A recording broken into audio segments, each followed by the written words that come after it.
Former President Donald Trump appears in some ways to be owning the distinction of being the only president or ex-president to be photographed for a mugshot.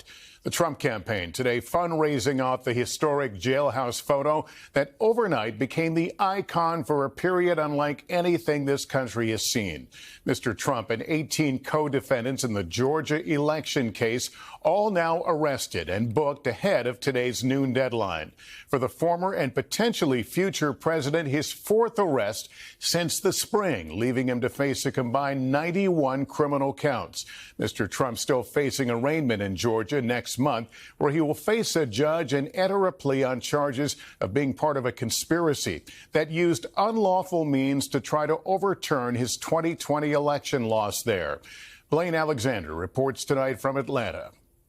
Tonight, former President Trump is speaking out about that unprecedented photograph seen literally around the world. His mugshot, a historic first after surrendering at a Georgia jail. I was treated very nicely, but it is what it is. I took a mugshot, which I never heard the words mugshot.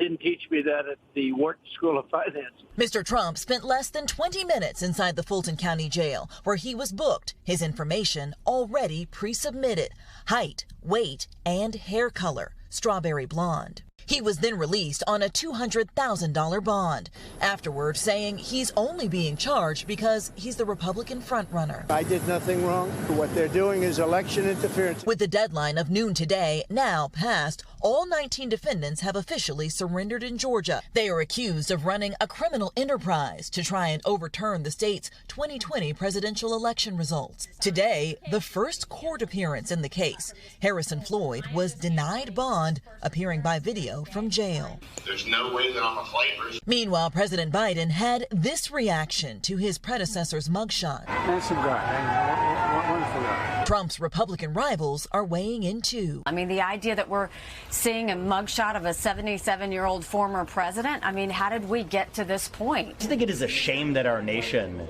is forced to go through these politicized persecutions. Mr. Trump is looking to turn it into a political asset. Within hours, his campaign started selling T-shirts. The caption, "Never surrender." And he posted the picture on X, formerly Twitter, his first post there in more than 2 years, following his suspension after January 6th.